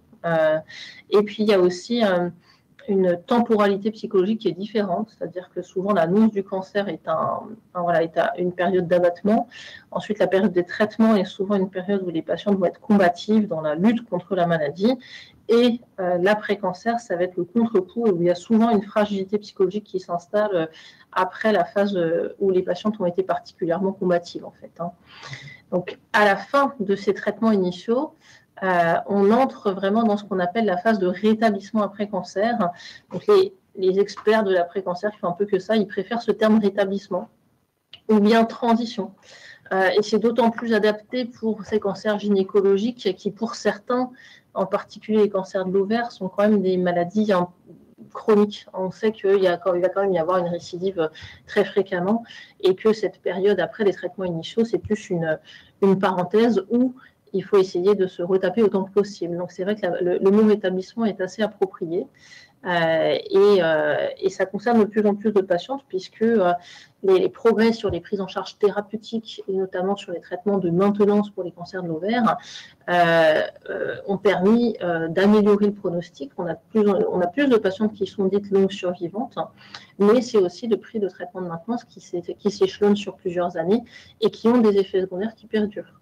Dans les enquêtes de qualité de vie, et notamment l'enquête VICAN qui s'intéresse sur les séquelles d'un cancer, enfin les séquelles des cancers 5 ans après les traitements, on a pu mettre en évidence plusieurs symptômes résiduels comme des douleurs, des toxicités de neuropathie ou des toxicités cognitives, des troubles du transit, des lymphœdèmes, un impact sur la sexualité, les symptômes liés à la ménopause, parce que ça, effectivement, il y a notamment dans les cancers du col un certain nombre de ménopauses induites par les traitements, de la fatigue chronique, des troubles thymiques et des problèmes de surpoids et douleurs articulaires qui peuvent s'y associer. Plus spécifiquement, en ce qui concerne les séquelles après cancer de l'ovaire et de l'endomètre, l'équipe de Florence Joly a mené des travaux qui s'adressaient à des patientes qui étaient survivantes plus de 3 ans après un cancer de l'ovaire épithélial classique. Et il a été mis en évidence que ces patientes souffraient de fatigue à long terme, de troubles du sommeil, de dépression et de neuropathie séquelaire des chimiothérapies et des taxanes notamment. Et tous ces troubles-là étaient accrus par rapport à un groupe de femmes contrôle qui étaient des femmes indemnes de cancer. Plus spécifiquement pour les séquelles gynécologiques, il y a pour ces mêmes patientes de la cohorte vivre ouvert une baisse de libido qui est rapportée pour 2/3 des patientes, une dyspareunie pour 1/3 des patientes, une sécheresse vaginale très fréquente, mais seulement 1/3 des patientes utilisaient un lubrifiant. Et c'est vrai que c'est des symptômes qui n'étaient pas toujours abordés en consultation et pas toujours pris en charge. Pour les cancers de l'endomètre, il y a donc l'étude VICAN5 qui est l'étude d'un cas qui s'intéresse sur les séquelles, qui porte sur les séquelles après un cancer. Il y a eu le VICAN2 2 ans après et VICAN5 5 ans après le cancer. Et pour les femmes suivies après un cancer de l'endomètre, 1/4 des patientes ont un problème de prise pondérale, 1/4 des patientes ont également de la sécheresse vaginale et là encore pas forcément prise en charge et traitée. Alors, ce petit schéma qui est issu d'un manuscrit de Jacobs synthétise assez bien en fait l'ensemble des répercussions qui retombent sur la patiente dans cette période de rétablissement après cancer. Donc, on le voit en fait qu'il y a vraiment sur le cercle périphérique tous les symptômes donc de douleur, fatigue, les troubles du sommeil, l'anxiété, les lymphœdèmes, la neuropathie périphérique, les symptômes de ménopause, les troubles digestifs urinaires, les difficultés sur la sexualité. Tout ça se répercute sur la vie de la patiente, avec une perturbation de sa dynamique familiale, parfois un isolement social, une perturbation de son statut professionnel avec des répercussions économiques, des difficultés psychologiques, parfois des difficultés spirituelles ou une recherche d'un autre sens à sa vie. Donc c'est en fait tout le cancer et ses conséquences ont un impact majeur sur la vie de la patiente et sa qualité de vie. Et c'est surtout sur cette période de l'après-cancer que tout ça se démasque.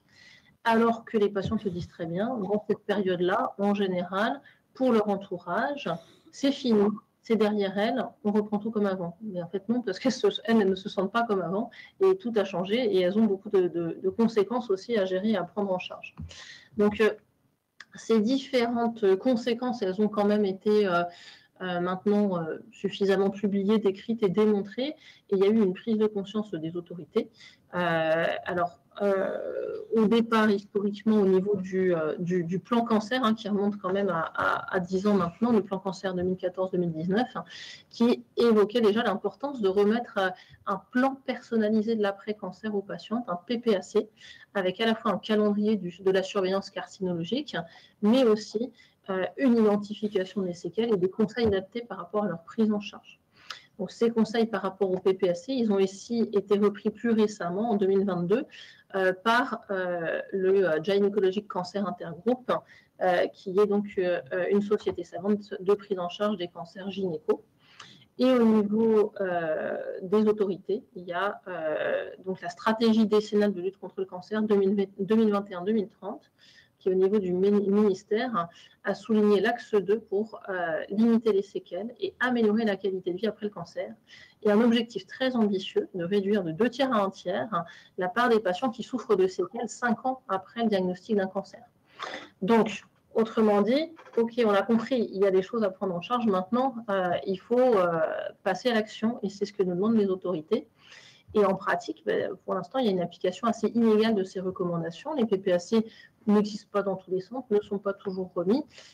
Et puis, que ce soit les praticiens hospitaliers ou les praticiens de ville, n'ont pas toujours toutes les ressources pour orienter les patientes par rapport à leurs séquelles. Donc, justement, quels sont les acteurs qui peuvent intervenir sur la qualité de vie après un cancer gynécologique? Au niveau médecin, il y a les praticiens hospitaliers, les médecins généralistes, les gynécologues alors ça ne rentrait pas dans le cas d'infirmières ou médecins, mais il y a aussi les sages-femmes de plus en plus maintenant qui peuvent être impliquées. Et également au niveau infirmière, sur les centres, il peut y avoir une implication des infirmières de coordination ou infirmières référentes, infirmières de parcours, ça dépend comment on les appelle. Et c'est ces infirmières qui accompagnent le patient un peu tout du long de la prise en charge. Et il y a un nouveau métier maintenant qui est le métier d'infirmière de pratique avancée. Et de plus en plus de centres, en fait, aussi forment ces infirmières de pratique avancée sur l'accompagnement de l'après-cancer. Parce que c'est vrai qu'il y a un nouveau spectre qui s'ouvre, qui est la prise en charge de l'après-cancer, qui pour l'instant n'était pas forcément pris en charge ni par nous hospitaliers, ni par la médecine de ville. Et donc, ça peut assez bien correspondre à ce nouveau métier d'infirmière de pratique avancée. Et puis, bien sûr, il y a tous les acteurs des soins de support, en fait. Donc, les coachs en activité physique, l'aide au sevrage tabagique, la prise en charge de la douleur, de la kiné, tout l'aspect nutritionnel, l'oncosexualité, la psycho-oncologie, tout ce qui est image de soi, parce qu'en ce qui concerne les cancers gynéco, c'est quand même extrêmement altéré. Donc, on voit bien qu'il y a un besoin. Il y a peut-être des nouvelles personnes pour prendre ça en charge, mais il y a énormément d'acteurs possibles et il faut pouvoir coordonner tous ces acteurs. Donc, cette coordination, c'est quand même à la base aussi le rôle du plan personnalisé après-cancer. Est-ce que ça peut être un outil pour nous aider à améliorer la prise en charge des patientes? Donc, effectivement, c'est recommandé de pouvoir utiliser et remettre un programme personnalisé après-cancer aux patientes. Ce n'est pas encore toujours bien fait en pratique. Nous, on avait mené une enquête en interne sur Backless, alors qui remonte maintenant, il y a quand même 4 ans. Mais en tout cas, il y a 4 ans, on n'avait pas encore de PPAC à Backless. Bon, maintenant, on en a un. Et donc, il n'y avait pas de PPAC qui était remis aux patientes. Et on avait une quarantaine de patientes qui avaient été recontactées par notre IPA, qui était justement en train de faire son master IPA. Et ces patientes, elles étaient à 2 ans d'un cancer gynéco. Elle les a réinterrogées sur leurs symptômes et elle a retrouvé qu'il y avait 60% des patientes qui avaient au moins 2 à 3 symptômes qui nécessitaient une prise en charge par les soins de support. Et en fait, sur ces 40 patientes, il n'y en avait que 2 qui avaient été orientées vers les soins de support par leur oncologue qui les avait vues en consultation pour le suivi carcinologique. Et on voit bien en fait qu'il y a un écart parce que c'est vrai que l'oncologue en général se positionne sur la surveillance et vérifier qu'il n'y a pas de rechute, ce qui est important. Et la patiente, c'est ce qu'elle attend aussi, en fait, de cette consultation-là. Et elle n'a pas forcément pensé à rapporter ces différents symptômes au moment de cette consultation-là, parce que la peur de la récidive est telle que, en fait, ça occulte un petit peu le reste, en fait. Et ça paraît quand même essentiel qu'il y ait un moment à part, dédié au dépistage des symptômes et des séquelles pour les prendre en charge de manière appropriée. Alors, qu'est-ce qu'on peut avoir comme autre outil en dehors du PPAC? On entend beaucoup parler dans les études des patient reported outcomes, qui sont en fait des questionnaires sur les symptômes et la qualité de vie des patients, qui sont poussés sur des systèmes d'application numérique et qui peuvent être récupérés en temps réel avec des systèmes d'alerte, en fait. Donc ça, c'est vrai que ça a largement démontré ces PRO, ils ont largement montré leur intérêt en cancérologie, avec des bénéfices en survie dans les cancers du poumon, par exemple. Il y a beaucoup d'outils de télémédecine qui se mettent en place, parce que maintenant, le télésuivi fait l'objet d'un remboursement par la sécurité sociale. Et c'est vrai que ça peut être une interface pour référencer des informations transmises au niveau du PPAC, avec des liens et contacts utiles sur les personnels en soins de support disponibles sur la région, à proximité pour la patiente, et peut-être éventuellement possibilité de remonter certains symptômes. Après, la limite de ces outils-là, c'est que en bout de chaîne, pour le soignant qui réceptionne les informations qui sont véhiculées, c'est un surcroît de travail. C'est vrai que nous, le télésuivi qui est mis en place, par exemple, pour le suivi des patients sous chimiothérapie, c'est du temps infirmier en plus pour gérer. Donc là, c'est vrai qu'on parle d'un nouveau champ qui n'est pas forcément, pour l'instant, sur lequel il n'y a pas forcément de patients, de soignants de positionner, et d'aller rajouter un télésuivi là-dessus, ça peut être un petit frein parce que ça peut représenter pas mal de travail pour une potentielle infirmière qui gérerait ces symptômes-là. Mais c'est une piste intéressante, en tout cas, pour les patientes, pour garder le lien avec les soignants et remonter des symptômes qui nécessitent une prise en charge. Alors, si on parle de parcours patient de l'après-cancer, vraiment l'objectif dans l'après-cancer ou dans la phase d'établissement, c'est de petit à petit couper le cordon ombilical avec le centre de soins et réorienter de plus en plus la patiente vers une prise en charge en ville. Alors, quelles sont les modalités de prise en charge des soins de support dans cette phase-là? En fait, souvent, même quand il y a des soins de support identifiés et des conseils qui sont donnés, les patientes, elles ne vont pas forcément tout de suite les mettre en place. Soit parce qu'elles ne sont pas encore prêtes dans leur tête, il y a vraiment une temporalité psychologique qui est un peu différente dans l'après-cancer, soit parce que tout simplement si on pense que ça peut être intéressant pour elles d'avoir une consultation d'oncosexualité, mais qu'il n'y en a qu'une seule sur la région, comme chez nous en Normandie, et que du coup il y a plusieurs mois d'attente, ça peut prendre du temps. Soit parce qu'on peut recommander une prise en charge en kinésithérapie et que là aussi la kinésithérapie parfois c'est très long à mettre en place parce que par manque de disponibilité. Donc c'est vrai qu'il y a cette question de la disponibilité des soins de support en ville, de l'accès financier, puisque en après-cancer il y a quelques programmes, il y a quelques séances qui peuvent être prises en charge pour ce qui est nutrition, psychologie et APA qui peuvent être prises en charge par les parcours après-cancer financés par l'État. Mais les premières séances, en fait, ce n'est pas forcément du suivi sur le long terme, donc ça peut être un frein financier aussi pour les patientes. Et donc, on voit bien qu'il y a vraiment la nécessité d'établir un parcours du patient dans l'après-cancer qui soit bien coordonné entre la ville et l'hôpital pour tout ce qui est l'application de ces soins de support. Alors, il y a des modèles qui existent, qui ont déjà été décrits partout en Europe, sur cette prise en charge de l'après-cancer. Il y a des modèles qui reposent sur de la collaboration entre le médecin spécialiste et le médecin traitant. Ça marche assez bien pour le suivi carcinologique, quand on propose par exemple de faire une consultation de surveillance à l'hôpital et le coup d'après en ville. Après, pour ce qui est vraiment l'évaluation fine des besoins en soins de support et l'orientation, on n'a pas toujours le temps sur ces consultations-là. Et puis, je le disais aussi, ce n'est pas toujours le bon moment pour la patiente parce qu'elles sont dans la crainte de la récidive. Et c'est un modèle qui est probablement perfectible. Alors, il y a un modèle archi complet qui est pas mal mis en place dans l'Europe du Nord, qui sont les modèles de cliniques de l'après-cancer. Où là, en fait, c'est des lieux dédiés avec des médecins, des infirmières, des différents soignants impliqués en soins de support, qui sont coordonnés dans un même lieu et qui peuvent proposer du coup une prise en charge globale à la patiente. Donc ça, c'est vrai que du point de vue du patient, ça peut être très appréciable. Du point de vue de santé publique, ce n'est pas forcément facile à mettre en place parce que c'est quand même assez consommateur en termes de soignants. Et en tout cas, en France, on est vraiment dans une problématique là plutôt de manque d'accès aux soins de support par manque de disponibilité des soignants. Et donc, c'est vrai que ce regroupement clinique n'est pas facile à appliquer. Et puis, après, il y a un troisième modèle qui repose sur des infirmières spécialisées qui collaborent avec le médecin traitant, qui collaborent avec le spécialiste hospitalier et qui coordonnent en fait la prise en charge globale de l'après-cancer. C'est un modèle intéressant. Comme je vous le disais, nous, sur Backless, on a on s'est intéressé à ce modèle-là, et en particulier pour le métier d'infirmière de pratique avancée. Et globalement, est-ce qu'il y a une place peut-être pour encore un autre modèle? Je vais vous présenter par exemple ceux qui existent déjà dans d'autres centres, puis après je vais vous présenter nous notre expérience sur Caen au centre François Baclès.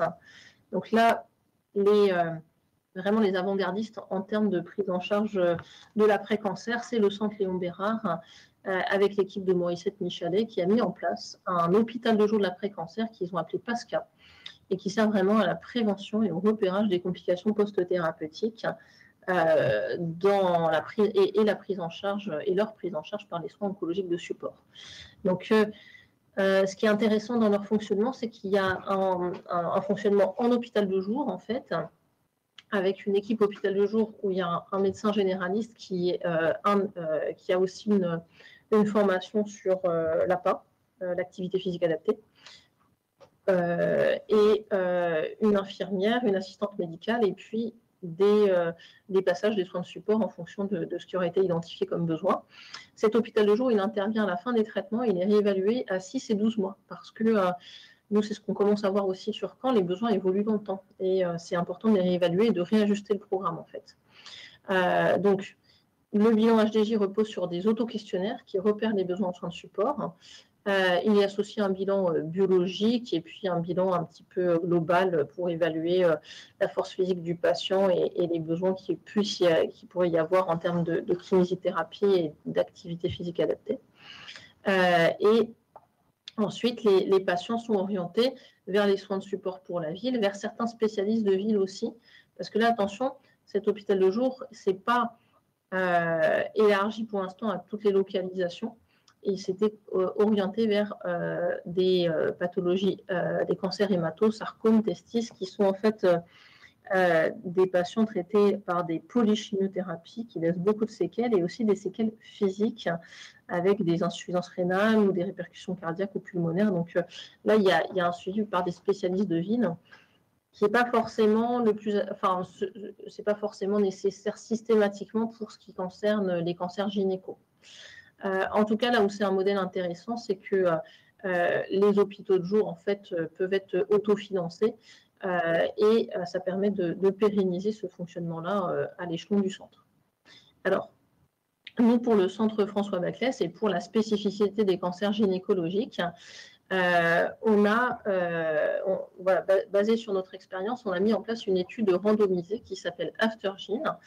Au départ, on a fait une étude pilote sur notre centre Baclès pendant un an et demi. Et puis maintenant, on a élargi cette étude pilote à une étude randomisée multicentrique que je vais vous présenter. Il s'agit vraiment d'optimiser l'accompagnement par les soins de support dans cette période de l'après-cancer pour les cancers gynéco.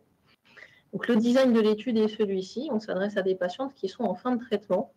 Donc, fin de traitement, ça veut dire là, c'est des patientes en fait qui ont soit un cancer de l'ovaire, soit un cancer de l'endomètre.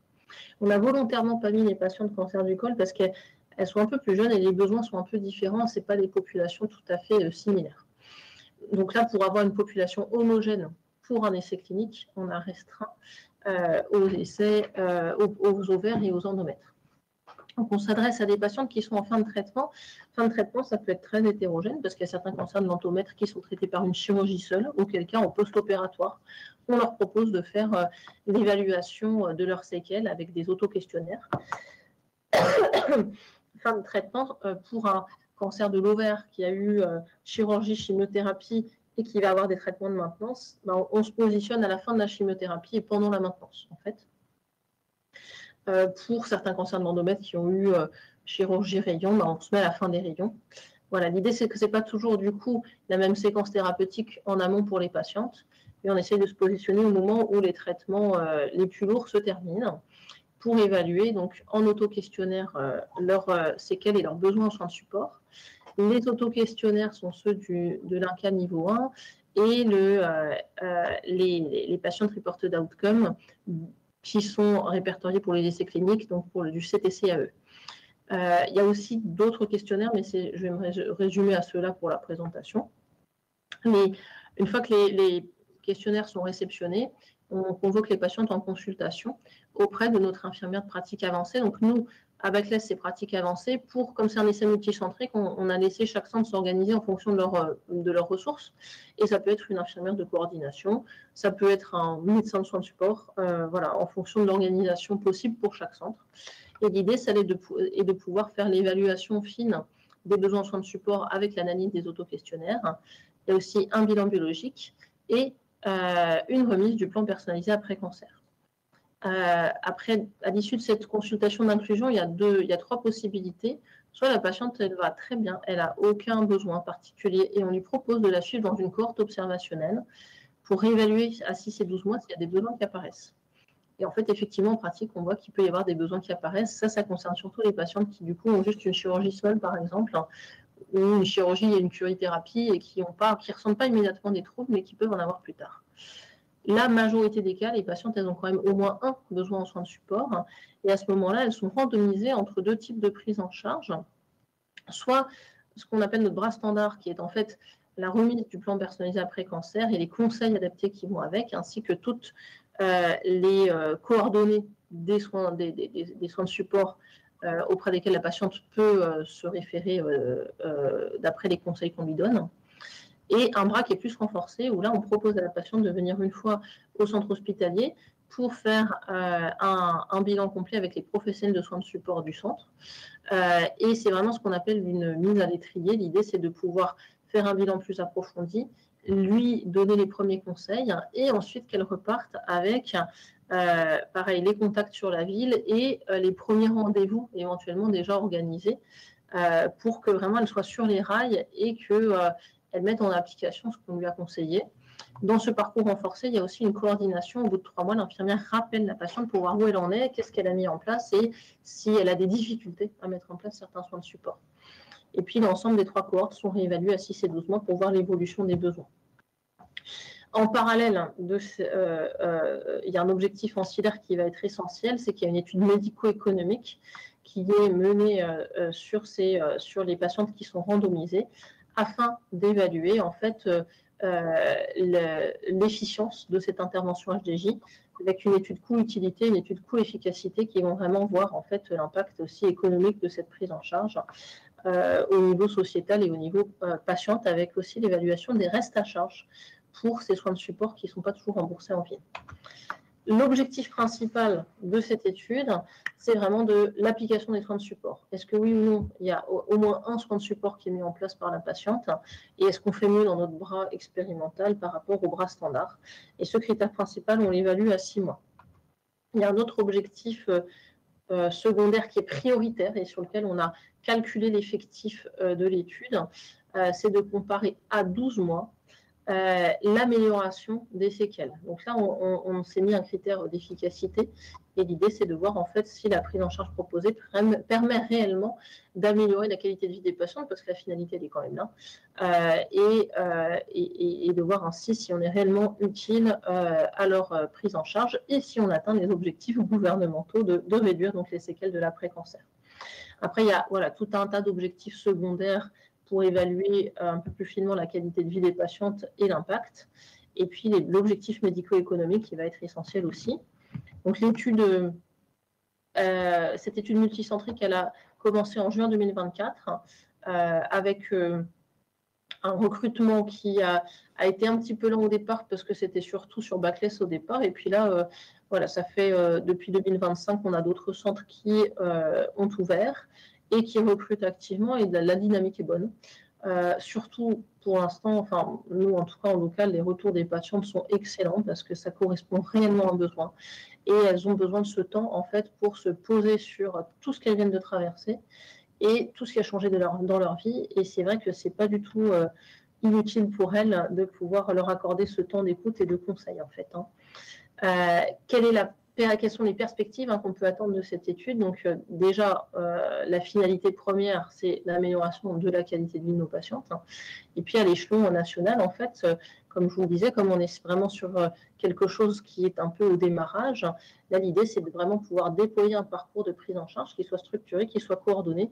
Et c'est vraiment une étude qui a pour objectif d'être structurante et par la suite, que ce modèle d'hôpital de jour et de coordination puisse perdurer même après, une fois que c'est mis en place, que chaque centre puisse perdurer dans cette organisation-là, indépendamment de la fin de l'étude, en fait. Donc, voilà, pour le moment, l'étude suit son cours. On ne manquera pas de vous tenir informé des résultats. Et puis, si vous avez des questions, je suis à votre disposition pour pouvoir échanger.